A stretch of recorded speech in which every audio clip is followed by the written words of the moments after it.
नमस्कार, मी नाना आहिरे. आवाज in news Marathi चॅनलमध्ये आपलं सर्वांचं स्वागत करतो. बघूया आजची ठळक बातमी. मनमाड नगरपालिकेत शिवसेनेचा भगवा.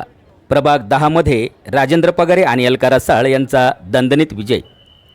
नमस्कार, मी नाना आहिरे. मनमाडमधून एक मोठी राजकीय बातमी समोर येत आहे. मनमाड नगरपालिका प्रभाग क्रमांक 10च्या पोटनिवडणुकीत शिवसेनेने आपला गड राखत दणदणीत विजय मिळवला आहे. प्रभाग 10 मधील अ आणि ब अशा दोन्ही जागांवर शिवसेनेचा भगवा फडकला असून विरोधकांना मोठा धक्का बसला आहे. या निवडणुकीत शिवसेनेचे उमेदवार राजेंद्र पगारे आणि महिला राखीव जागेवरून अलका रसाळ हे प्रचंड बहुमताने विजयी झाले आहेत. या विजयानंतर मनमाडमध्ये शिवसेना कार्यकर्त्यांनी गुलाल उधळत आणि फटाक्यांची आतिषबाजी करत जोरदार जल्लोष केल्याचे पाहायला मिळाले. प्रभाग 10 अ मध्ये शिवसेनेच्या धनुष्यबाण चिन्हावर लढलेले राजेंद्र दगडूजी पगारे यांना तब्बल 1555 मते मिळाली असून त्यांनी विजयश्री खेचून आणले आहे. त्यांच्या विरोधात लढलेले ज्योती नितीन वाघमारे मशाल यांना 1070 मते, सुरेखा सुधाकर मोरे कब्बशी यांना 244 मते, सचिन मिलिंद पगारे काँग्रेस 46 मते, तर 28 मतदारांनी नोटाचा पर्याय निवडला. दुसरीकडे प्रभाग 10 ब महिला राखीव जागेवरही शिवसेनेने बाजी मारली आहे. शिवसेनेच्या अलका अशोक रसाळ यांना 1216 मते मिळवून त्या विजयी ठरल्या आहेत. त्यांनी आपल्या प्रतिस्पर्धाच्या मोठ्या फरकाने पराभव केला.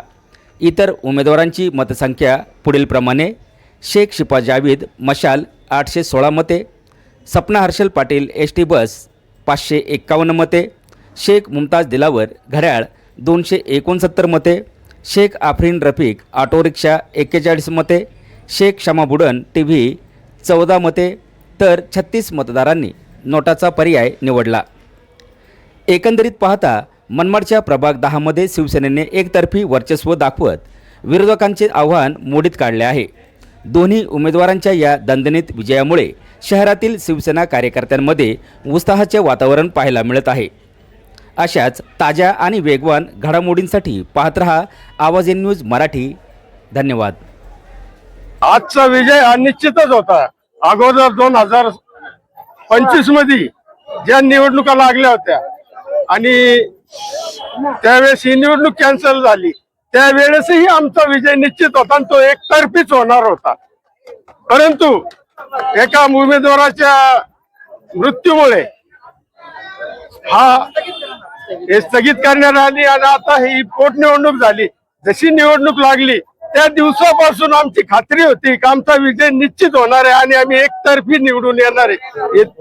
कारण आम्ही या निवडणुकीमध्ये सुहास अण्णा खांदे यांच्या नेतृत्वाखाली निवडणूक लढवत होतो आणि या प्रभागातील नागरिक यांनी नेहमीच शिवसेनेच्या बरोबर राहिलेले आहेत आणि सुहास अण्णांच्या या अगोदरही बरोबर राहिलेत आणि आजपर्यंत जे सुहास अण्णांनी विकास कामं या मतदारसंघात केलेली आहेत त्या विकास कामाच्या जोरावर आम्हाला खात्री होती की आमचा विजय निश्चित होणार आहे.